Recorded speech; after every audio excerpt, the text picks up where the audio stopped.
Hello viewers, welcome to Speech Clan. இன்னைக்கான வீடியோல நம்ம எதை பத்தி பார்க்க போறோம் அப்படினு சொன்னா Black Clover Season 1 Episode 2 The Boys Promise. So வீடியோக்குள்ள போறதுக்கு முன்னாடி இந்த ஒரு வீடியோக்கு லைக் பண்ணிட்டு அனிமே என்னன்னு தெரியாத உங்க ஃப்ரெண்டுக்கு இந்த ஒரு வீடியோ ஷேர் பண்ணிட்டு நம்ம சேனலை புதுசா பாத்துக்கிட்டீங்கன்னா சப்ஸ்கிரைப் பண்ணி கீழ இருக்கிற பெல் ஐகானை ஆல்ல போட்டுக்கோங்க. அப்பதான் நான் போடுற வீடியோ உங்களுக்கு நோட்டிஃபிகேஷன்ல வரும். சோ டைம் வேஸ்ட் பண்ணாம ஸ்ட்ரைட்டா எபிசோடுக்குள்ள போலாம்.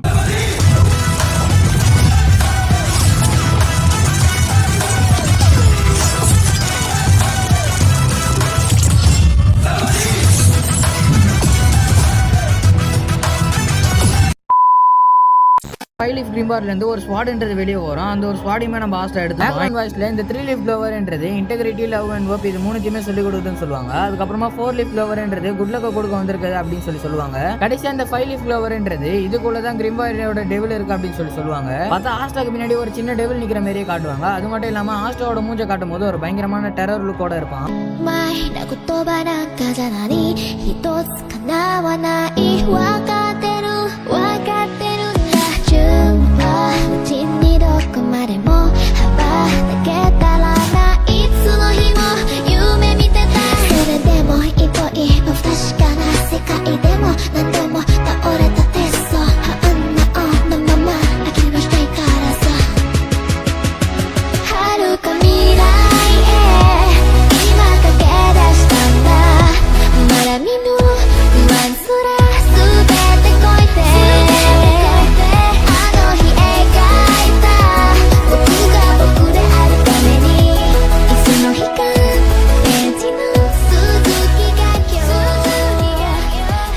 ஸ்டார்ட் பண்ணா இவனும் ஆச்சரியப்படுறதுக்கு எதுவுமே இல்லை. எப்பவுமே யோசிக்க முடியாத விஷயங்களை தான் எப்பயுமே செய்யறான் அப்படின்னு சொல்லுவான். அப்போ ஒரு ஃபிளாஷ்பேக் மாதிரி காட்டுறாங்க. சின்ன வயசுல இவனும் ஆஸ்டாவும் போயிட்டு ஒரு இடத்துல உதவாயின் வந்திருப்பானுங்களா, அந்த ஒரு டைம் தான். அப்போ அடி வாங்கின ஆஸ்டா கீழே பட்டுக்கிட்டு கண்டிப்பா ஒரு நாள் நான் விசாட் கிங்கா மாறுவேன், மாறினதுக்கு அப்புறமா இங்க இருக்கிற எல்லாரையுமே நான் ப்ரொடெக்ட் பண்ணுவேன், அதுக்கப்புறம் எல்லாரையுமே நான் சந்தோஷமா வச்சுப்பேன் அப்படின்னு சொல்லுவான். அதுக்கும் மேல நான் இந்த ஒரு விஷயத்த கண்டிப்பா ப்ரூவ் பண்ணுவேன்மா. அப்படியான விஷயம் அது அப்படின்னு சொன்னா ஒரு அனந்தையோட கூட விசாட் கிங்கா மாற முடியும் அப்படின்றத நான் கண்டிப்பா ப்ரூவ் பண்ணுவேன் அப்படின்னு சொல்லி ஆஸ்டா சொல்லுவான். அதுக்கப்புறம் 10 வருஷத்துக்கு முன்னாடி காட்டுறாங்க. நம்ம ஆஸ்டா கூட தான் இவனும் எப்பவுமே சுத்திக்கிட்டு இருப்பான். இவன் நம்ம ஆஸ்டாக்கு ஒரு வால் மாரியே தான் நம்ம இவனும் சுத்திட்டு இருந்திருப்பான். அப்ப இவனும் எல்லாத்தையுமே அழுகுற ஒரு பையனா தான் இருந்திருப்பான். இவன் கீழே விழுறதுக்கு கூட அழுகுற ஒரு அழுமூஞ்சி பையனா தான் இவனும் அப்ப இருந்திருப்பான். அப்ப அந்த சர்ச்சில் இருக்கக்கூடிய சிஸ்டர் அப்பத்துல இருந்து இவங்க கூட தான் இருந்திருப்பான். இவங்க எல்லாருக்குமே சாப்பிட்றதுக்கு ஒரு பிரெட் கொடுக்கும் போது அதை சாப்பிட்டு ஆஸ்டாவும் இது ரொம்ப நல்லா இருக்கு, இது நீங்க தான் செஞ்சீங்கன்னா நான் உங்களை கல்யாணம் பண்ணிடுறேன் அப்படின்னு சொல்லி ஆஸ்டா சொல்லுவான். அதுக்கு அந்த சிஸ்டர் லிலியும் இந்த ஒரு பிரெட்டை ஃபாதர் தான் பேக் பண்ணாரு, அப்ப நீ ஃபாதரை கல்யாணம் பண்ணி போறே அப்படின்னு சொல்லி ஆஸ்டாவை கிண்டல் பண்ணுவாங்க. அதுக்கப்புறமா சிஸ்டர் லிலி இவங்க எல்லாருக்குமே ஒரு கதை ஒன்று சொல்லிட்டு இருப்பாங்க. அந்த ஒரு கதையில ஒரு டீமன் இந்த உலகத்தையே இருள மூழ்கடிக்க வந்தது. ஆனா அந்த ஒரு டீமன் எதிர்த்து களத்துல ஒரு வீரன் இறங்கினா அவன் தான் விசாட் கிங். ஆனா இந்த ஒரு கதையை கேட்கறதுக்கு இவனும் பயங்கரமா பயந்துட்டு இருப்பான். கடைசியில அந்த விசாட் கிங்ன்றவர் அந்த டீமன் அழிச்சு உலகத்துக்கு நிம்மதியை கொடுத்தாரு அப்படின்னு சொல்லி அந்த ஒரு கதையை சிஸ்டர் லில்லி சொல்லுவாங்க. அதை கேட்ட ஆஸ்டா பயங்கரமா எக்ஸைட் ஆயிட்டு ஓ டீமன் கிங் மாஸ்டரா அப்படின்னு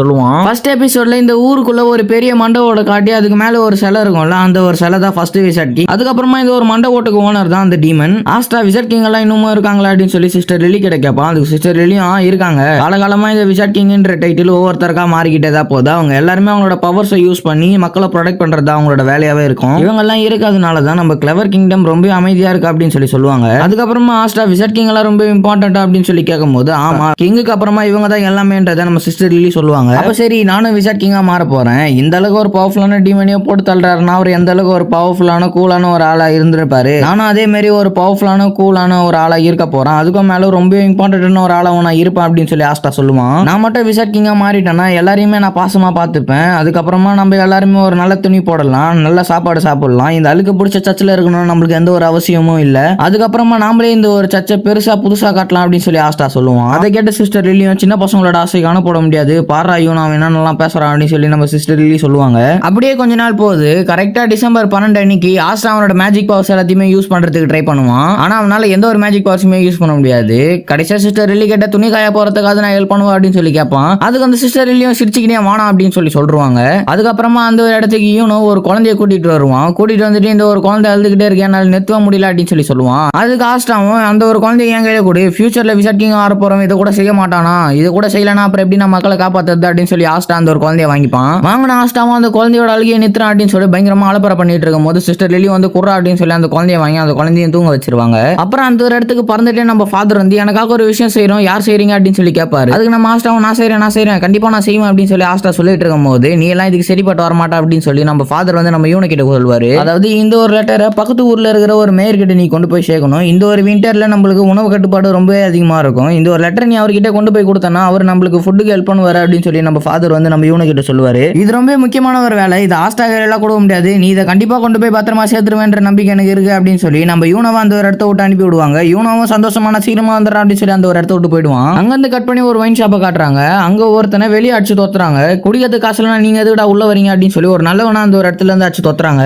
அவனை என்னடா இது அப்படின்னு சொல்லி வெறுப்புல இருக்கும்போது அந்த ஒரு இடத்த தாண்டி நம்ம யூனோ அங்க போவான். அப்ப யூனோ கழுத்துல இருக்கிற அந்த ஒரு சைனா இந்த ஒரு நல்லவனும் பாத்துருவான். சரி இந்த ஒரு சைனா நம்ம எப்ப ஆட்டிய போட்டுடலாம் அப்படின்னு சொல்லி ஒரு ஸ்மைல் ஒன்று போடுறான். யூனோவா அந்த ஒரு லெட்டர் மேயர் கிட்ட பத்திரமா கொண்டு போய் சேர்த்துட்டு இப்ப நம்ம ஊருக்கு போலாம் அப்படின்னு சொல்லி அந்த ஒரு இடத்த விட்டு கிளம்ப ஆரம்பிக்கிறான். நம்ம யூனோவை பின்னாடியே ஃபாலோ பண்ணிட்டு வந்த அந்த நல்லவனும் ஒரு மூலையில வச்சு நம்ம யூனோவை லாக் பண்ணிடுறான். அப்படியே இந்த பக்கம் காட்டினா யூனோ ஃபாதர் இவங்க ரெண்டு பேருமே இல்லாதனால இன்னும் சாப்பாடு போட ஆரம்பிக்கல. அதனால ஆஸ்டா சாப்பிடாமலே அந்த ஒரு இடத்துல உட்காந்துட்டு இருப்பான். அதே இந்த பக்கம் காட்டினா அந்த ஒரு நல்லவன் நம்ம யூனோ கிட்ட இருக்கிற அந்த ஒரு செயினை பிடிங்கிட்டு நம்ம யூனோவை அடிப்பான். அதுக்கு யூனோவா அந்த ஒரு செயினை குத்துருங்க ஐயா அப்படின்னு சொல்லி கேட்கும் போது அவனும் நம்ம யூனோவை பயங்கரமா அட்டாக் பண்ண ஆரம்பிச்சிருவான். யூனோ அவனோட மேஜிக் பவர்ஸை யூஸ் பண்ணலாமேன்னு சொல்லி அவன் மேஜிக் யூஸ் பண்ணுவான். அதுக்கு அவனோ என்னடா மேஜிக் பவர்ஸை யூஸ் பண்ணி கூட சண்டை செய்ய போறியா, சண்டை போட்டு சாக போறியா அப்படின்னு சொல்லி கேட்கும்போது அதுக்கு யூனோவா அவன் சொன்னது எல்லாத்தையுமே கேட்டு கொஞ்சம் பயப்பட ஆரம்பிப்பான். அந்த ஒரு டைமுக்கு சர்றன்னு நம்ம ஆஸ்டா ஓடி வந்து அந்த ஒரு ஆள் கூட சண்டை போட ஆரம்பிச்சிருவான். இவனை நம்ம ஆஸ்டா குட்டி பையன்றனால நம்ம ஆஸ்டாவை அடிச்சு தூக்கி போடுவான். ஆனா ஆஸ்டா ஈஸியாவே கிவ் அப் பண்ற மாதிரி தெரியல. ஆஸ்டா திரும்ப வந்து அடி வாங்கிட்டு அந்த இடத்துல நின்றுட்டு இருப்பான். ஆஸ்டாவை எத்தனை தடவை அடிச்சு தூக்கி போட்டாலும் ஆஸ்டா திரும்ப வந்து இவங்க கிட்ட சண்டை போறதுனாலே இதை பார்த்து அவனும் ஆஸ்டாவை பார்த்து பயந்து இதனடா அவனுக்கு வேணும் அப்படின்னு சொல்லி அந்த ஒரு சைன் அந்த ஒரு இடத்துல தூக்கி போட்டு அந்த நல்லவன் அந்த ஒரு இடத்த விட்டு போயிடுவான். இவனோ என்னாச்சு உனக்கு எதுவுமே ஆவல அப்படின்னு சொல்லி ஆஸ்டா கிட்ட கேட்கும் போது ஆஸ்டா என்னாலும் சரி உன்னை ப்ரொடெக்ட் பண்றது நான் தான் அந்த இடத்துல வருவேன் அப்படின்னு சொல்லியிருக்கேன்ல அப்படின்னு சொல்லி ஆஸ்டா சொல்லுவான். இப்ப பிரசன்ட்ல காட்டும் போது நம்ம ஆஸ்டாக்கு கிரிமார் கிடைச்சா அதுல இருந்து ஸ்வாட் எல்லாம் கிடைச்சிருக்கோம்ல, அதை பார்த்து ரோஹிச்சி எப்படி அவங்க கிட்ட மேஜிக் இது எப்படி சாத்தியம் அப்படின்னு சொல்லி நம்ம ஆஸ்டாவை அட்டாக் பண்ணுவான். ஆனா அந்த ஒரு எந்த அட்டாக்குமே நம்ம ஆஸ்டா கிட்ட எந்த ஒரு வேலையுமே செஞ்சிருந்திருக்கா. ஆஸ்டா அந்த ஒரு இடத்துல அவனோட ஸ்வாட் எடுத்து பயங்கர ஃபாஸ்ட்ல கிட்ட வந்து என்னால சரி விட்டு கொடுக்காம கிவ் அப் பண்ணாம இருக்கதாண்டா என்னோட மேஜிக் அப்படின்னு சொல்லி நம்ம ரோஹிச்சிக்கு ஒரு அட்டாக் ஒன்று போடுறான். அந்த ஒரு அடியை வாங்கின ரோஹிச்சியும் போயிட்டு செவுத்துல சொருவிப்பான். அதை பார்த்து ஆஸ்டாவும் ஒரு விஷயம் புரிய வரும். இந்த ஒரு கத்தி அட்டி ஆஸ்டா ஒரு சொயிட்னால அது ஒரு விஷயத்தை பார்த்ததுக்கு அப்புறமா ஆஸ்டா இது முன்னாடி நான் பிசிக்கலா ட்ரெயின் ஆனனால தான் இந்த மாதிரி என்னால் இப்ப இந்த ஒரு கத்தியை எடுத்து என்னால் சொயிட்ட முடிஞ்சது. நான் மட்டும் இந்த மாதிரி ட்ரைனிங் எடுக்காம இருந்தேன்னா இது கூட என்னால் இப்ப செஞ்சிருக்க முடியாது அப்படின்னு சொல்லி ஆஸ்டா ரியலைஸ் பண்ணுவான். அதுக்கப்புறமா நம்ம யூனோ ஆஸ்டாவை எதையோ சாதிச்ச மாதிரி நம்ம யூனோ வந்து ஆஸ்டாவை பார்த்துட்டு இருப்பான். மறுபடியும் பிளாஷ்பேக்ல யூனோ சாரி என்னால் தான் உனக்கு இந்த மாதிரி எல்லாம் ஆச்சு அப்படின்னு சொல்லி யூனோ சொல்லும் போது அதுக்கு ஆஸ்டாவும் இதெல்லாம் ஒண்ணுமே இல்ல, கண்டிப்பா நான் ஒரு நாள் விசாரிக்கிங்கா மாறுவேன், மாறினதுக்கு அப்புறம் நான் எல்லாரையும் ப்ரொடெக்ட் பண்ணுவேன், எல்லாரையும் இப்ப இருக்கிறத விட ரொம்ப சந்தோஷமா வச்சுப்பேன், உங்களுக்கு என்ன தேவைனாலும் அதை நான் ப்ரொடெக்ட் பண்ணுவேன் அப்படின்னு சொல்லி ஆஸ்டா சொல்லுவான். அது மட்டும் இல்லாம ஒரு விஷயத்தை நான் கண்டிப்பா ப்ரூவ் பண்ணுவேன். அது என்ன ஒரு விஷயம் அப்படின்னா ஒரு ஏழ்மையா இருக்க கூட அனாதையாலையும் ஒரு காமனராலையும் கூட விசாரிக்கிங்கா மாற முடியும்ன்றதை நான் ப்ரூவ் பண்ணுவேன் அப்படின்னு சொல்லி ஆஸ்டா அந்த ஒரு இடத்துல சொல்லுவான். நம்மளால இதெல்லாம் செய்ய முடியுமா அப்படின்னு சொல்லி யூனோ கேட்கும் போது ஆஸ்டா கடின உழைப்பு இருந்தா என்னால மட்டும் இல்ல இது உன்னாலே செய்ய முடியும் அப்படின்னு சொல்லி ஆஸ்டா சொல்லுவான். அது கேட்ட யூனோவும் இன்ஸ்பயர் ஆகி எந்திரிச்சு நின்று அவன் கண்ணெல்லாம் தோச்சிங்க இனிமே நான் ஆயவே மாட்டேன், இனிமே நானும் ஒரு விசாரிக்கிங்கா மாற போறேன் அப்படின்னு சொல்லி யூனோ சொல்லுவான். நீ சொன்ன மாதிரி நான் எல்லாரையுமே ப்ரொடெக்ட் பண்ணுவேன், எல்லாரையுமே சந்தோஷமா பார்த்துப்பேன், யாருக்கு என்ன தேவைனாலும் அதை நான் ப்ரொடெக்ட் பண்ணுவேன் அப்படின்னு சொல்லி நம்ம யூனோ சொல்லுவான். நம்ம யூனோ இந்த மாதிரி மாறினதுக்கு நம்ம ஆஸ்டா தான் ஒரு காரணம்ன்றதை காட்டுவாங்க. பிரசன்ட்ல காட்டினா ஆஸ்டா யூனோ இங்க பாரு இதாண்டா என்னோட கிரிம்பார், நல்லா பாத்துக்கிட்டா இதாண்டா என் கிரிம்பார், கொஞ்சம் அழுக்கா இருக்கு பழசா இருக்கு பரவாயில்ல இதுதான் என் கிரிம்பார் அப்படின்னு சொல்லி ஆஸ்டா அந்த கிரிம்பாரை கொஞ்சிக்கிட்டு இருப்பான். யூனோ கொஞ்சம் முன்னாடி போயிட்டு பாத்தியா நீ என்ன மறுபடியும் காப்பாத்திருக்க, பரவாயில்ல நான் உன்னை காப்பாத்தி இந்த ஒரு கடத்தை கண்டிப்பா நான் முடிப்பேன் அப்படின்னு சொல்லி யூனோ சொல்லுவான். நம்ம சின்ன வயசுல பண்ணிக்கிட்ட பிராமிஸ் ஞாபகம் இருக்கா அப்படின்னு சொல்லி யூனோ கேட்பான். அதுக்கு ஆஸ்டா ஏதோ பாரா நீ இதை இன்னும் ஞாபகம் வச்சுக்கிட்டு தான் இருக்கியா, நீ இதனால எங்கிட்ட நடந்துகிட்ட விதத்தெல்லாம் பார்த்து நீ அதை மறந்துருப்பேன்னு சொல்லி நினைச்சா அப்படின்னு சொல்லி ஆஸ்டா சொல்லுவான். அதுக்கு யூனோவும் நீ தான் எனக்கு நம்பிக்கை கொடுத்தா, அது எக்காரணத்தை கொண்டு மறந்து நம்மள மாதிரி ஏழையாலையும் அனாதையாலையும் ஒரு காமனரால கூட யாராலையுமே அடைய முடியாத ஒரு கிரேட்டஸ்ட் பொசிஷனை அடைய முடியும். அப்பதான் நம்மளால இங்க இருக்கிற எல்லாருக்குமே ப்ரூவ் பண்ண முடியும் நம்ம ரெண்டு பேர்ல யார் விசாரிக்கிங்க மாற போறாங்க அப்படின்னு சொல்லி அந்த இடத்துல ரெண்டு பேருமே ஃபிஸ்பம் அடிக்கிறானுங்க. அப்படியே செகண்ட் எபிசோட் இந்த ஒரு இடத்துல முடியுது. இந்த ஒரு எபிசோட் உங்களுக்கு பிடிச்சிருந்தா இந்த ஒரு வீடியோக்கு லைக் பண்ணிட்டு இந்த ஒரு வீடியோவை உங்க ஃப்ரெண்டுக்கு ஷேர் பண்ணிட்டு அடுத்த எபிசோட் பார்க்கணும்னா நம்ம சேனலை சப்ஸ்கிரைப் பண்ணி கீழ இருக்கிற பெல் ஐகான் ஆல்ல போட்டுவாங்க. அப்பதான் நான் போடுற வீடியோ உங்களுக்கு நோட்டிஃபிகேஷன்ல வரும். So thank you for watching. Bye.